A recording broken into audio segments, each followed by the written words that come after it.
Quinn, Mark Thrash.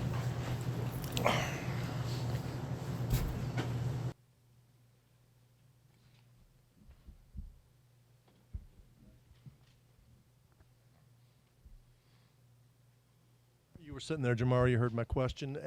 On that play, is that something that normally DBs are allowed to get away with, or was that just an inadvertent bump? Or Me personally, I just feel like he just made a good play. I feel like that comes with a lot of film study, and they saw it the week prior, so I feel like he just made a play and he just knocked me off the route. And we didn't want to end in a pick six, but he just made a play on the ball, and it's football, so.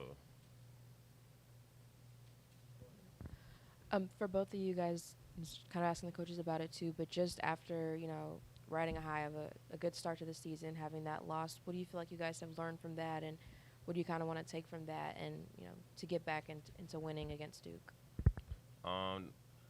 Losing, that's a feeling that we don't like. It puts a bad taste in our mouth, and so we just try to move on from it, focus on Duke right now as a team. So we just took that L and moved on from it, and hopefully we'll end up this week with a W.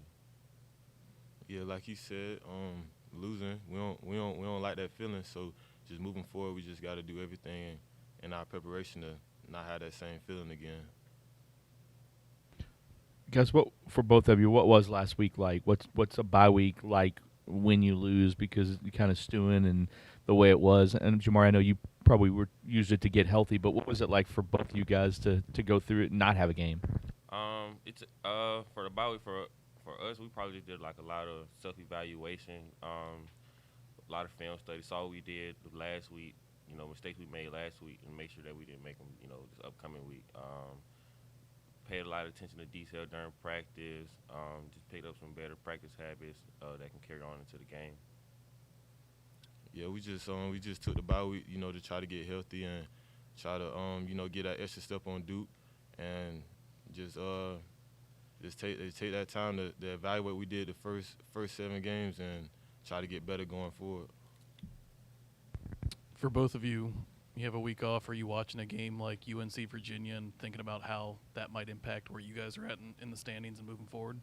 Not necessarily. I watched the Duke game. I watched the Duke and Florida State game because I know we had to play them.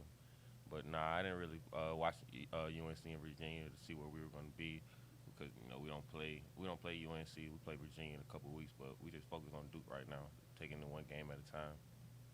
Yeah, I was mainly focused on the Duke Florida State game just because that's who we played this week. So I just wanted to see how they players was and what different things they do to try to get us ready for this week.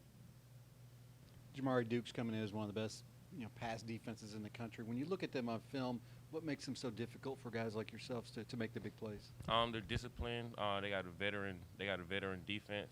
They do a lot of different things. They disguise the defense pretty well. Against Florida State, they got some good corners they can tackle. Safety's coming downhill. I feel like this would be a good challenge for us, and we know that this is going to be like one of the best defenses that we've seen this season. So I feel like that's why this bye weekend this week is critical for us to go in, pay attention to details, and just work on the small things.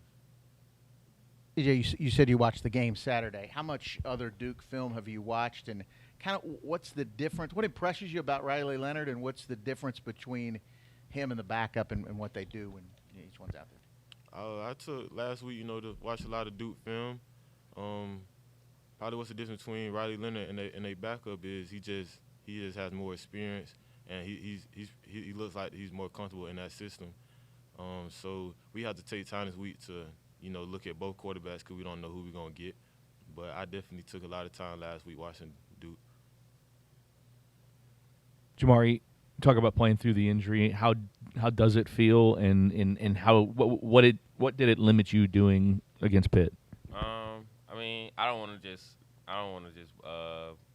blame my hand for a lot of stuff, because it's football, and you got to play through a lot of the injuries. So I'm gonna be fine. I just get a lot of treatment before and after practice, but I'll be fine for this week.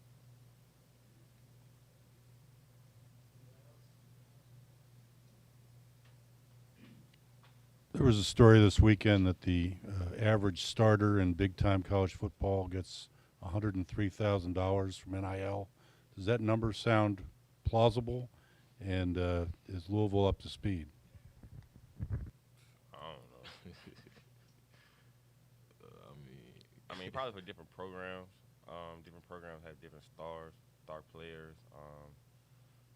Some players are projected to get $4 million, $5 million, $2 million. So, I mean, it can go either way, I guess. I mean, I don't really try to pay attention to NIL. I'm in the season right now, so I just focus on the games.